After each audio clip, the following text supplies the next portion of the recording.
राजकारणात मतभेद हे नेहमीच असतात, पण जेव्हा हे मतभेद सत्तेच्या केंद्राशी थेट भिडतात, तेव्हा ते वाद न राहता संघर्ष बनतात. पिंपरी चिंचवडच्या राजकारणात असाच एक संघर्ष उभा राहिला आणि ते म्हणजे महेश दादा लांडगे विरुद्ध अजितदादा पवार. हा संघर्ष केवळ दोन नेत्यांमधला नाही, तर तो आहे स्थानिक नेतृत्व विरुद्ध केंद्रीय सत्ता. जनतेतून आलेला नेता विरुद्ध सत्तेच्या शिखरावर बसलेला नेता आणि थेट बोलणारी राजकीय शैली विरुद्ध व्यवस्थेवर आधारित राजकारण. नमस्कार, मी तन्वी सुनील आणि आपण पाहत आहात थेट वास्तव. अजितदादा पवार हे नाव महाराष्ट्राच्या राजकारणात वेगळ्या ओळखीचं आहे. दशकानुदशकांचा अनुभव, प्रशासनावर पकड, आर्थिक निर्णयावर प्रभाव आणि सत्ता कशी चालवायची याचं अचूक गणित पवारांना माहीत आहे. दुसरीकडे महेश दादा लांडगे हे नाव पिंपरी चिंचवड मधील जमिनीवरून उभं राहिलेलं आहे. सामान्य कार्यकर्त्यांमधून पुढे आलेला नेता, थेट जनतेशी संवाद साधणारा, आक्रमक आणि स्पष्ट भूमिका मांडणारा. हे दोन प्रवाह जेव्हा एकमेकांना छेदू लागतात, तेव्हा संघर्ष अटळ ठरला. या वादाची सुरुवात एका दिवसात झालेली नाही. हा वाद हळूहळू आकार घेत गेला. पिंपरी चिंचवड महापालिका ही महाराष्ट्रातील सर्वात श्रीमंत महापालिकांपैकी एक आहे.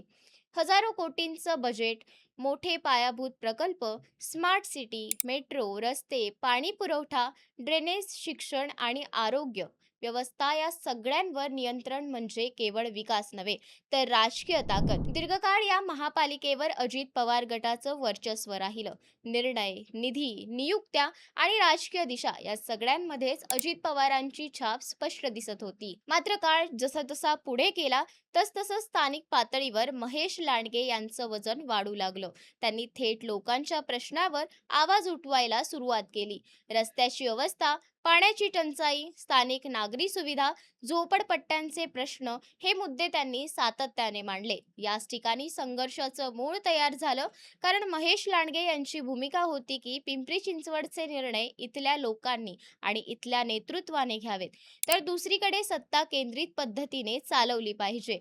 हा अजित पवारांच्या राजकारणाचा भाग होता. या वादाचं पहिलं मोठं कारण म्हणजे स्थानिक वर्चस्वाचा प्रश्न. महेश लांडगे यांनी अप्रत्यक्षपणे आणि कधी-कधी थेट भाषेत हे सूचित केलं की पिंपरी चिंचवडमध्ये निर्णय बाहेर बसून घेतले जात आहेत. त्यांनी स्थानिक नेतृत्वाला डावललं जातंय असा सूर लावला. ही भूमिका अजित पवारांच्या राजकीय व्यवस्थेला थेट आव्हान देणारी होती, कारण अजित पवार हे शिस्त आणि आदेश यावर विश्वास ठेवणारे नेते आहेत.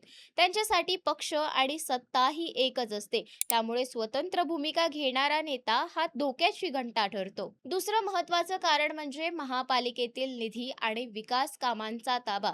कोणत्या भागात किती निधी, कोणत्या प्रकल्पाला प्राधान्य, कोणत्या कंत्राटदाराला काम, हे सगळे प्रश्न राजकारणात अत्यंत संवेदनशील असतात. महेश लांडगे समर्थकांचा आरोप असा होता की त्यांच्या भागांवर अन्याय केला जात आहे, तर अजित पवार गटाकडून असा संदेश दिला जात होता की शिस्त मोडणाऱ्यांना सवलत दिली जाणार नाही. या दोन भूमिकांमधली दरी दिवसेंदिवस वाढतच गेली. या सगळ्याला तिसरं आणि सर्वात महत्त्वाचं कारण होतं नेतृत्वाचा अहंकार.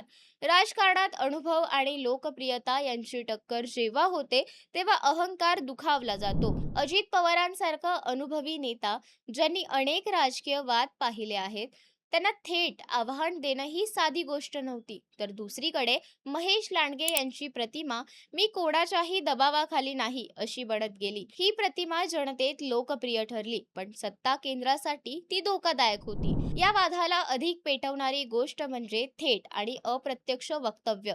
महेश लांडगे यांनी काही सभांमध्ये नाव न घेता पण स्पष्ट इशारे देणारी वक्तव्य केली. त्यांच्या भाषणांमधून वर बसलेल्यांना संदेश दिला जात असल्याची चर्चा रंगली. यामुळे राजकीय वर्तुळात चर्चा सुरू झाली की पिंपरी चिंचवडमध्ये बंडखोरी उभी राहत आहे का? अजित पवार यांनी या वक्तव्यांना थेट उत्तर दिलं नाही, पण त्यांच्या हालचालींमधून आणि निर्णयामधून स्पष्ट संकेत दिले गेले की सत्ता अजूनही त्यांच्या हातात आहे. हा संघर्ष केवळ भाषणांपुरता मर्यादित राहिला नाही. पडद्यामागे राजकीय समीकरणं बदलू लागली.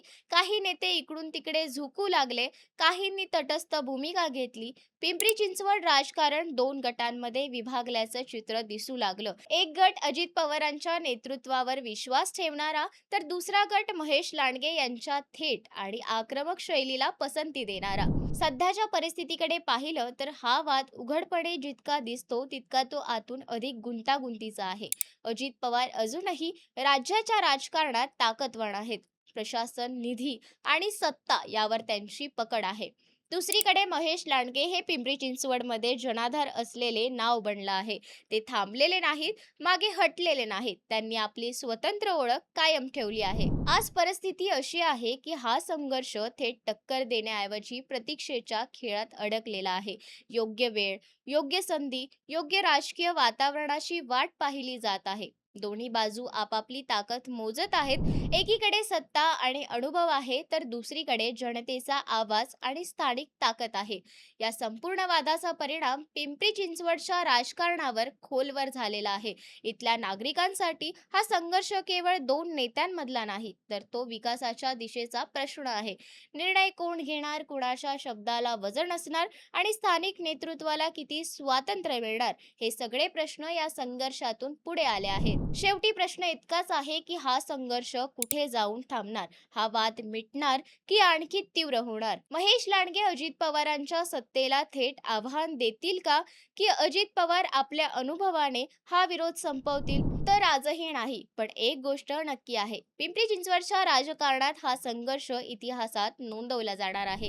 कारण जेव्हा सत्ता आणि जनाधार समोरासमोर उभे राहतात, तेव्हा निकाल लगेच लागत नाही. तो काळ ठरवतो आणि काळच ठरवेल की या लढाईत कोणाचा आवाज अधिक प्रभावी ठरणार, सत्तेचा की जनतेचा. अशाच वास्तवाची जाणीव करून देणाऱ्या परिपूर्ण व्हिडिओसाठी लाईक, शेअर, सबस्क्राईब करायला विसरू नका. धन्यवाद.